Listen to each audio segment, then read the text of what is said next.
Benicio, and if you could please give your undivided attention as he delivers the subject, what God's kingdom is doing for us now. Brother Benicio.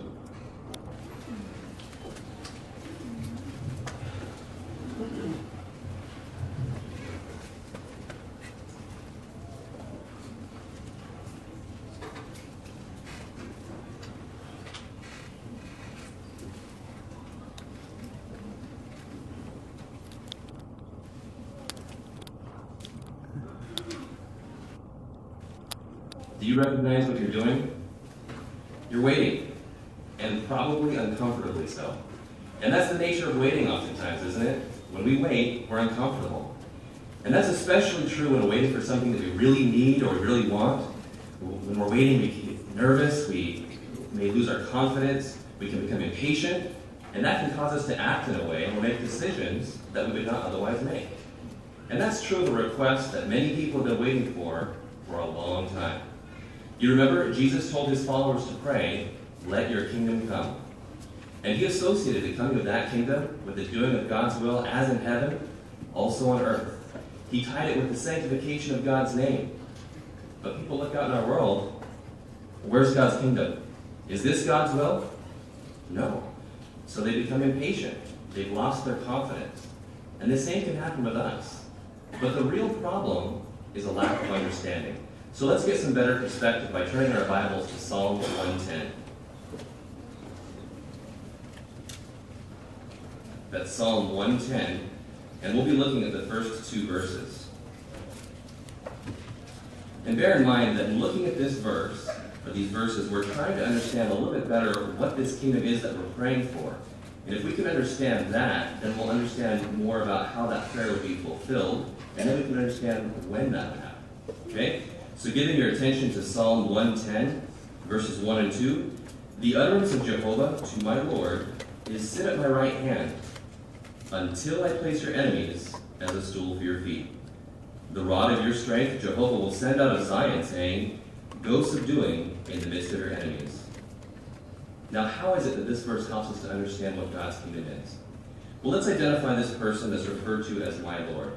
The Apostle Paul in the book of Hebrews helped us to understand that that's Jesus Christ. So in looking at this verse, we find Jesus sitting at the right hand of Jehovah in heaven. He's waiting. For what? It mentions that he's waiting for his enemies to be placed as a stool for his feet. And then it makes this expression: "The rod of your strength Jehovah will send out of Zion." How does that expression, "the rod of your strength Jehovah will send out of Zion," help us? The New English Bible renders that verse, "When the Lord from Zion hands you the scepter, the symbol of your power." So when we're looking at this, Jesus was waiting for authority to be granted him, for him to be installed as king of the very same kingdom that he told his followers to pray for. And it mentions that this would happen at a time when its enemies were still in power, and we're also helped to understand its first administrative action, which is to go subduing in the midst of its enemies. So that's what we're praying for. We're not praying for a condition of the heart or for some human government. We're praying for God's government in heaven. So when would that happen? Well, Bible prophecy and chronology help us to understand that that establishment of God's kingdom has already taken place in 1914. Now that's a strong statement to make. Do we have any evidence to support that? Let's look at Revelation chapter 12.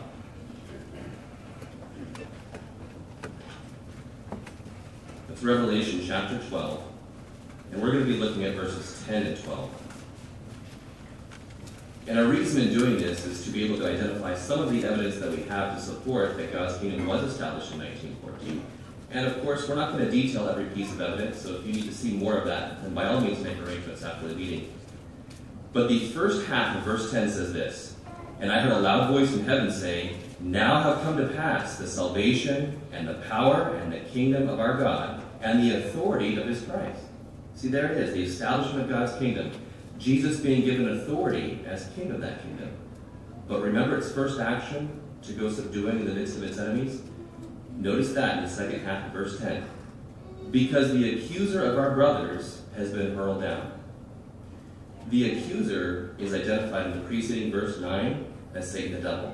And that makes sense, because you remember that Satan was at one time a perfect angel in heaven. very talented and intelligent. He had much responsibility given to him by Jehovah, but he chose a course of rebellion. He chose to disobey Jehovah. And in doing that, what happened?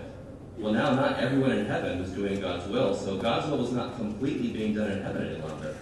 And that had to be dealt with, as it's mentioned here. So what result would that have in heaven? Notice the first half of verse 12. On this account, be glad, you heavens and you who reside in them. They could be glad, because now with this rebel gone and all those who supported him, there was uninterrupted peace and harmony in heaven. God's will being done in heaven as a result of the action of this kingdom.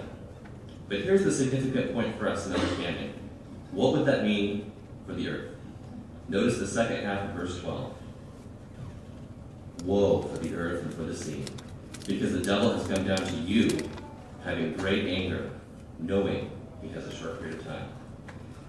This rebel, evicted from his original home, confined to the vicinity of the earth, and given a death sentence. What would you expect to see as a result of this action? A time of unprecedented trouble and suffering. And what is it that our world sees right now? What has the world experienced since 1914? A time of unprecedented trouble and suffering. And that ties in so closely with the prophecies that we have regarding Jesus being present in kingdom power.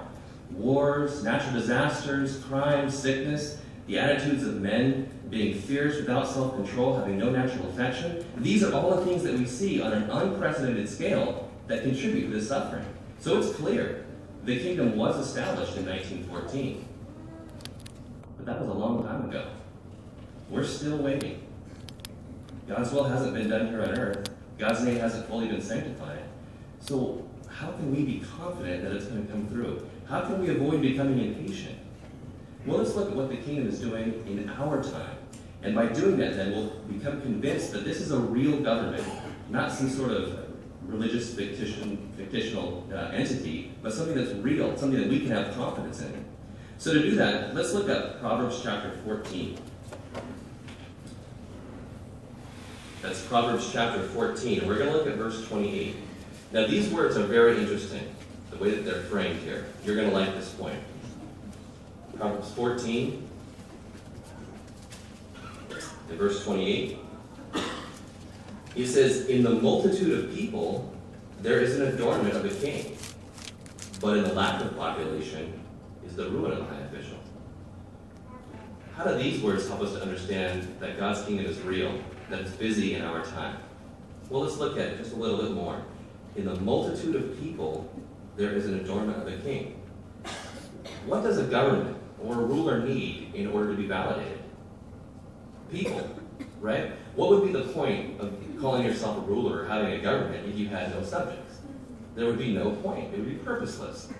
But this verse is even deeper than that. You see, to a large extent, a ruler or a kingdom, its success would be defined by the success of its people. Are their needs being met? Are they happy? Do they want to be subject to this government? See, all of those principles would apply also to God's kingdom. So it'll be fine. Well, since 1914, the kingdom has been very busy gathering in loyal subjects, people from all over the world, people coming from over 235 different countries. In fact, on average, there are more than 7.5 million people who claim to give their allegiance to God's kingdom.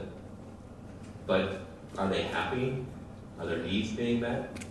Well, one interesting factor to help us reason on that is the fact that none of these kingdom citizens were born as kingdom citizens. Each one chooses of their own volition to become a subject of God's kingdom and to give their allegiance to the kingdom. And the reason they do that is because they recognize what the kingdom stands for. They recognize who is ruling God's kingdom. They recognize what it's going to do, and they become excited by that. But another evidence that they are happy is this. When you're happy about something, what do? You talk. And the happier you are, the more you talk about it. And so we find these kingdom citizens are talking about God's kingdom. In fact, in the last service here, Jehovah's Witnesses, that's a time period running from September of 2011 through August of 2012, we find that these kingdom citizens devoted over 1.7 billion hours to talking about God's kingdom. To put that number in perspective, 1.7 billion hours is roughly the equivalent of 194,000 years. That's a lot of time That's a lot of talking. That's a lot of happiness. And they do this not because they're made to, not because they're being paid to, but they volunteer their time. In fact, they even spend their own resources to talk about this kingdom. Certainly, they are happy, and these subjects are real. That's an evidence that God's kingdom is busy in our time. And to be honest, most of us are subjects of God's kingdom, so we know that. But what is it that kingdom citizens are talking about when they tell other people about the kingdom? Is it just the blessings? Well, they talk about the blessings, but there's much more. See, any government must have structure or framework in order to provide for the needs of its people, to make sure that everyone is safe. And we find that in laws. And the kingdom does have laws. Now, a person at this point may object and say, those aren't real laws, those are religious ideals, suggestions. But that's not accurate, and that's not fair to say, because the kingdom does have real laws, written laws, and they're contained in the scriptures. And there are the basic ones that any government would have. Can't murder, can't steal, but they go deeper than that. They affect the way a person begins to address and groom themselves. They affect the way a person chooses to be entertained. In fact, the law is so comprehensive that it even has this very unique law. Let's look at it. John chapter 13.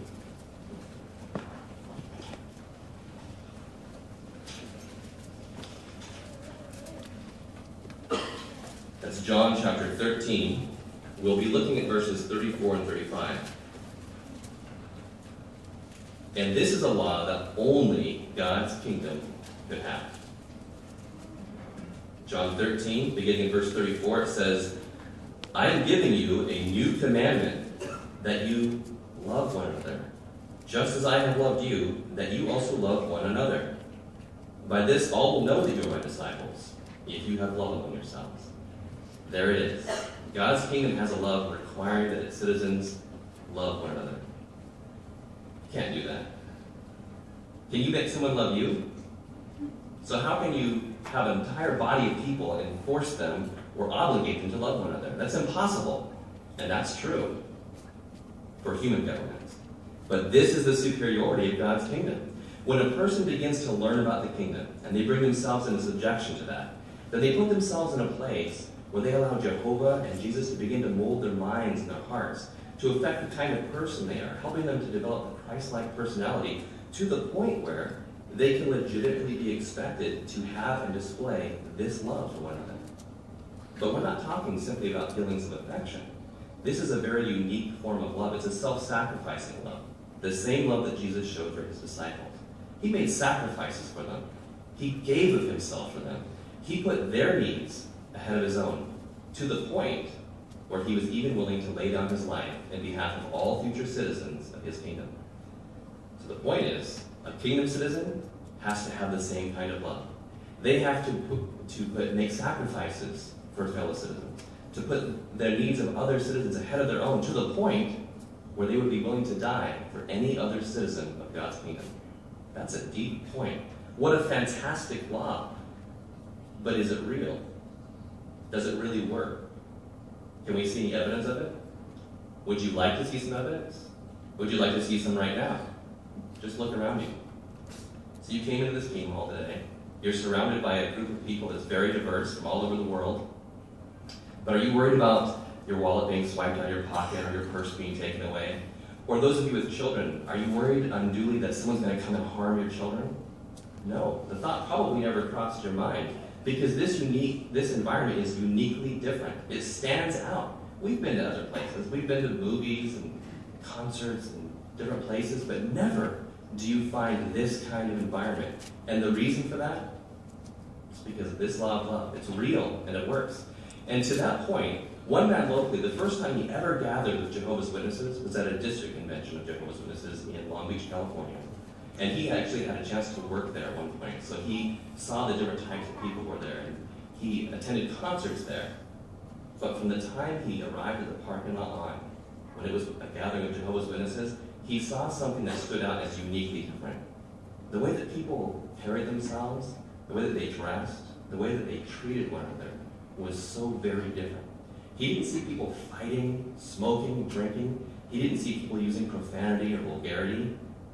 Why was that? You know, admitting this far, he was clearly not one of Jehovah's Witnesses, visibly not one of Jehovah's Witnesses. And yet, he was welcomed in. No one showed him any kind of prejudice, but they genuinely allowed him into their presence and showed that kind of kindness. Why? It's this law of love. It's real and it works. And the more you look into this, the more you research it, the more you'll be convinced. You'll never be disappointed in this. It's an amazing thing, and it's an evidence of God's kingdom. But you know, another law that's quite interesting about God's kingdom is that it requires all of its citizens to show proper subjection to the governments that rule over the area that they live in. Because remember, these citizens are being drawn from all over the world. So what kind of citizen is produced by God's kingdom? Well, notice this comment. One Russian scholar said, Jehovah's Witnesses are known throughout the world as impeccably law-abiding people. That's a high compliment. To be referred to as impeccably law-abiding, to have earned that reputation worldwide so that people that are not Jehovah's Witnesses are taking notice of that. A good example was in Haiti. In 1991, there were demonstrations, which led to riots, which led to looting. And so the police had to come in and rectify the situation, and they closed down one particular street. They stationed an officer at either side, and they made everyone exit. And as they exited, they were whipped because of what they were being involved in. But wouldn't you know it, two of Jehovah's Witnesses, two young sisters, happened to be there involved in their ministry at that time. So they had to exit with everyone else. But as they came to the edge where the officers were stationed, they were let go with no discipline. Why the difference? See, they looked different. They had their literature with them. They were talking about God's kingdom. And this is what one police officer said. I know that Jehovah's Witnesses youths would not be involved in such riots, demonstrations, and looting. He knew that. Why? Because God's kingdom produces citizens that have this kind of reputation. Even here in the United States, one newspaper made these observations. Jehovah's Witnesses promote strong family ties and develop productive and honest citizens. Members believe in a strong moral code. They believe smoking, over-drinking, drug misuse, gambling, sexual promiscuity, and homosexuality are spiritually damaging practices. They teach honesty and good work ethics. This is the kind of citizen that God's kingdom is producing. And that's awesome. But that also gives us reason for pause. See, Jehovah's Witnesses as a whole, kingdom citizens as a whole, have earned this reputation. But what about us? See, do we have this kind of reputation? If someone were to ask our neighbors, or our workmates, or our schoolmates about us, would they say that we're impeccably law-abiding people? Would they say that we're honest and have good work habits, or that we practice that and believe that smoking and sexual promiscuity are spiritually damaging practices? See, if they can't say that about us, then we have some work to do. Because in order to attain and then maintain our citizenship as kingdom, citizens of this kingdom, our conduct must be of this high caliber. But remember, a lot of people think that these laws that we're talking about are just suggestions, right? But the difference between a suggestion and a law is that a law is enforced. For instance, out here in Magnolia, the speed limit in this section is 40 miles an hour. So let's imagine that you're zooming down that street at 90 miles an hour, and there's a police officer right there. What's going to happen? The law's going to be enforced with bitter consequences to you. And the reason for that? Because that posted speed limit is not a suggestion, but it's a law, and therefore enforced. But let's change our perspective just slightly. Let's say you're going down Magnolia, following all the traffic laws like you're supposed to, 40 miles an hour, but then you notice someone coming directly at you at 90 miles an hour, swerving, barely misses you and goes on down the road. And there's a police officer right there, but he does nothing about it. How would you feel? Violated. Your sense of justice would be afflicted. You'd feel insecure and scared because if the traffic laws are not going to be enforced, then it's going to be chaos. It's going to be unsafe for you and your family. And so those principles apply to God's kingdom as well. When we talk about God's laws, they have to be enforced if they're real. And they are. See, if a person, after bringing himself into harmony with these laws and principles, if he chooses to stop following those laws, if he willfully and unrepentantly goes another direction, then he's expelled from the congregation. And that's a bitter pill to swallow for us, for the person receiving that discipline. And it's not pleasant for the rest of us to watch. But that's a loving arrangement because the enforcement of those laws gives us a great sense of security. It's what allows us to come in here and feel like this is a pure and clean environment. It's what allows us to be secure that we're always going to have these laws properly enforced. Our sense of justice validated in that. So that's an amazing thing. But how is it that people know not only what these laws are, but how they can live up to them? Well, it's through education. And wouldn't you agree that one of the basic obligations of government is to provide education for its people? Absolutely. And God's kingdom is no exception. So do we see it providing education for these citizens? Well, you'll notice you are in a kingdom hall today, and it's called a kingdom hall, and they are called kingdom halls all over the world because people come here on a weekly basis to learn about God's kingdom, to learn about its laws, to see how they can put those into play in their life to their benefits. And you're familiar with the literature of Jehovah's Witnesses. For instance, the Watchtower and Awake magazines are by a very large margin the two most widely published magazines in the world. And what is their purpose? Are they simply for entertainment? No. They talk about the kingdom, they talk about the Bible, they talk about things related to that so that we can benefit ourselves. That's education. But perhaps the most touching example of how the kingdom educates all of its people is the family worship arrangement. And this is where families are able to come together and spend quality time together, getting to know each other, knowing how they feel about things, and discussing the Bible and its principles, discussing the kingdom and its laws, and seeing how that applies to the family and each member in their respective role, and then how those members can live up to those standards. And what does that do? Well, remember the example in the newspaper? They recognize that Jehovah's Witnesses promote strong family ties, and indeed that happens. These families are drawn close together, and strong families produce strong society. But people are at different stages of their life. Not everyone is in this little tight-knit family. So what about these people? Well, we find, for instance, that a single brother, maybe he wants to serve the interests of his fellow citizens more fully. So we have the Bible School for Single Brothers, which is an intensive educational program allowing that person to learn how to apply these laws and how to best serve the interests of their brothers. Or you might have a married couple in a similar position. We have a Bible School for Christian couples, which also intensively educates them and shows them how to best serve the interests of their fellow citizens. And for those involved in the full-time ministry, for those who have special responsibilities in the congregation or at branch offices, there are schools that apply them. Everyone is educated and well taken care of. And there are no school loans, there's no tuition to be paid. This is offered free of charge to the students. Everyone is cared for. How different that is from the rest of the world.